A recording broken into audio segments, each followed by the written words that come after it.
Hey guys, a lot of you were wanting me to wear. Hey guys, a lot of you guys. Blue.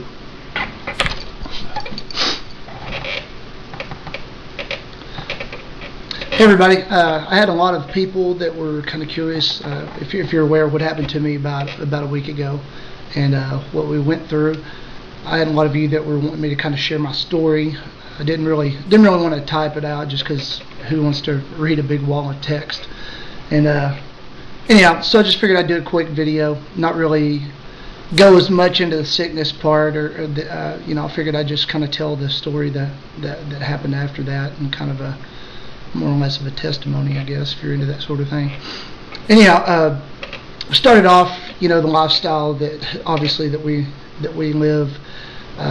There's a lot of discomfort associated with it, and I've been having a lot of chest pains, shortness of breath, fast heart rate, stuff like that.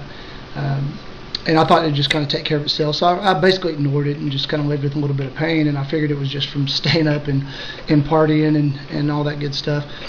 But anyhow, we shot a video last Monday, and about a day or two before that, I'd noticed that I'd start getting a lot of pain right in the middle of my chest, kind of in my stomach.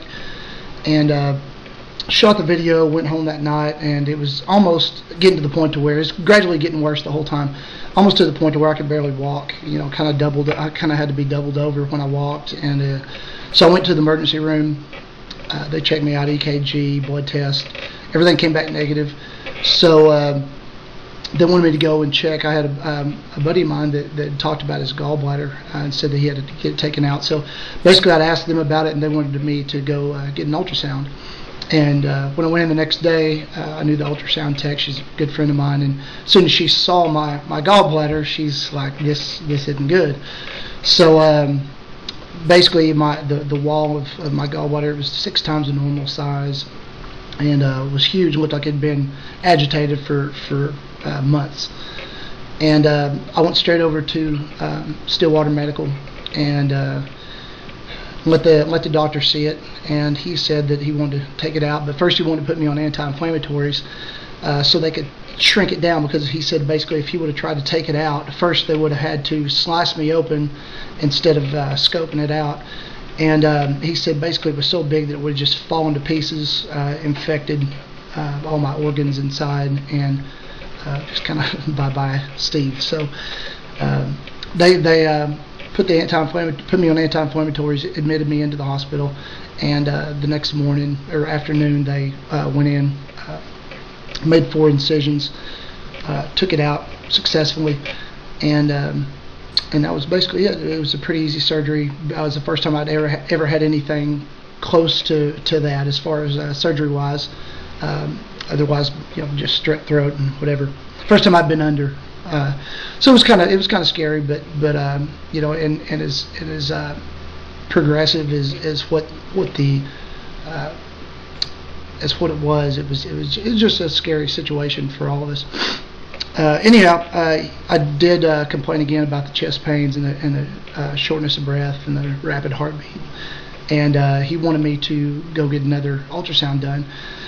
So I went in, and they checked me out, and they immediately, when they saw my heart, a big red flag went up, and they said that they wanted me to go back in the operating room and get. I had a lot of fluid around my heart, and I had a lot of family members that work in the industry that said they wanted me to go and get transferred. So they stepped me in an ambulance. We went to Oklahoma City Heart Hospital. And as soon as I got there, basically it was bad. As soon as I got there, I went straight into surgery. Basically, they said that they went into me and put a drain in the sac around my heart, and they drained out over 1 liter of fluid from around there. And they said basically, if it wouldn't be for my gallbladder getting really bad, they wouldn't have known about this. And if they wouldn't have known about this, they said basically I'd had about 1 more day, possibly 2, before I had enough fluid in there to make my heart collapse, and my body would have went into shock, and again, bye-bye Steve. So everything was kind of working together to ensure that I keep on keeping on. So anyhow, got out of the heart surgery. Went back and I was recuperating, and everything seemed to be going pretty good. Basically, the doc came in and said, you're going to have a lifestyle change. Besides just the gallbladder being taken out and having to improve your diet, you're also going to have to stop socially smoking, drinking. She's like, you can have 2 or 3 beers a night if you want to, but I guess excessive drinking is going to be stopping. She said, unless you want to be a transplant patient and come back and see me in about 6 years or less. So, these are things I've been kind of praying about. I wanted to change my lifestyle anyway, because I've been doing this for 10 years and it's taken a toll on my body. And, it's just, I didn't have the willpower myself to do it. And it's a hard thing to quit, being with your surroundings and what who your friends are and kind of what you're just used to doing. So anyhow, I was like, well, that's cool, so I can start having a little lifestyle change and turning around and being a better person, and just overall feeling better about myself. So I was kind of happy about that. So on the road to recovery, everything's working out well, and then my heart started. I forget the exact terminology, but it started getting out of sync. The upper and the lower part of my heart, one was beating too fast. The lower half couldn't keep up with it, and basically they're like, we don't need for you to go down to ICU. So that was kind of scary as well, because I've never been in ICU, and they sent me down there and watched me, put me on some medicine overnight, and about 2 o'clock in the morning, my heart had got back into sync and actually started working together, and I thought everything was pretty cool. Well, we sat there and Kim and I were praying together and kind of reflecting back over the whole thing, and it was almost like somebody was in the room with us. And my whole life, I'd struggled as far as religious views. I've always been a Christian, in my head, and it was more of a conditioned thing. I've always had my doubts. I never had a really religious experience, or spiritual experience to speak of. But anyhow, we were sitting there praying, and we thought somebody had come in the room and was messing around or something. It just felt like somebody was in there, and we got through, and we were the only 2 people in the room. I thought that was kind of weird, special, whatever.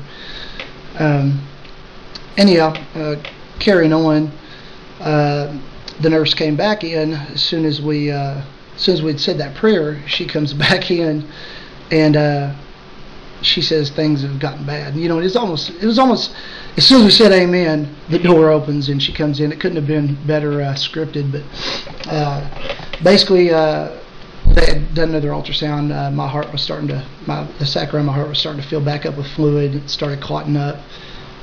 Started getting fluid in my lungs.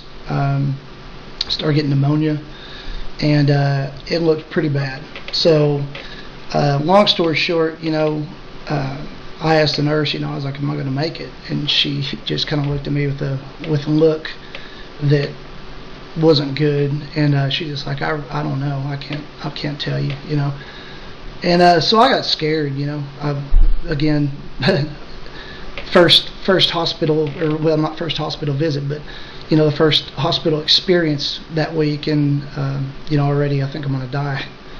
So as soon as she said that and the look on her face, I'd immediately, I called my brother, told him to come up.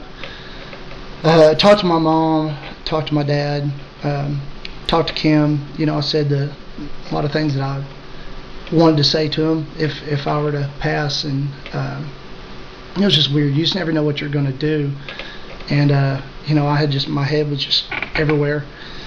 And I told everybody to go out of the room, that I want some time to myself, and I just sat down and I prayed, and I was like, if it's my time, then I'm cool with that, and if it's not, then I want you to take me and use me. I'll become your vessel. Whatever I need to do, you can work through me from now on. I was basically, I'd gotten saved at a young age to where, it was just, I think it was just kind of a thing to do, at the church camp. Everybody else was doing it, I did it too. So, I knew Christ here, but not necessarily here. And I think that was the first time that I really actually got saved, where I really knew what I was doing. And also, the first time that I really learned the true meaning of faith. I was putting it in God's hands, saying, if you take me, I totally understand, and if not, then I'm laying it all out here for you. Take this and use it. So basically, that was kind of in a nutshell. That was a pretty spiritual experience for me. A lot of heartache and I'd been through a lot at that point. But I was pretty as far as my state of mind. I was with it, just scared. And I don't really remember much after that. I'd already said all I wanted to say to my family. I didn't want to bring my kids into it, and I didn't want them to see me like that. They'd already seen me earlier in the process with a oxygen mask on, and it kind of scared them. So we didn't want to do anything else to them. So basically, I don't remember much after that. I did. I can't tell you what I felt in there, but I felt somewhat uplifted, and I just felt like it was calming. After I said that prayer and after I talked to God. And long story short, went in there. They removed the tube, repositioned it to where it would drain. I think they cleaned it out, repositioned it where it would drain. They drained out. It already filled up over half a liter, and which is quite a bit under a real short period of time. So anyway, got out of the surgery. There wasn't enough fluid in my lungs to remove that, but so the fluid was still in my lungs, and the little, for lack of a better term, compartments or whatever in my lungs were starting to close up, and so basically it was looking pretty bad for me. They put me on some medicine, antibiotics, and pain medicine, and gave me something to relax, thankfully. And I went to sleep, and not knowing what was going to happen the next day. So the next day I woke up, and they had come in and done the blood work and ultrasound again. And the doctor comes in, and he acted like I was crazy when I asked him if they were going to have to drain my lungs. All the fluid in my lungs was gone. The little compartments in my lungs started opening back up.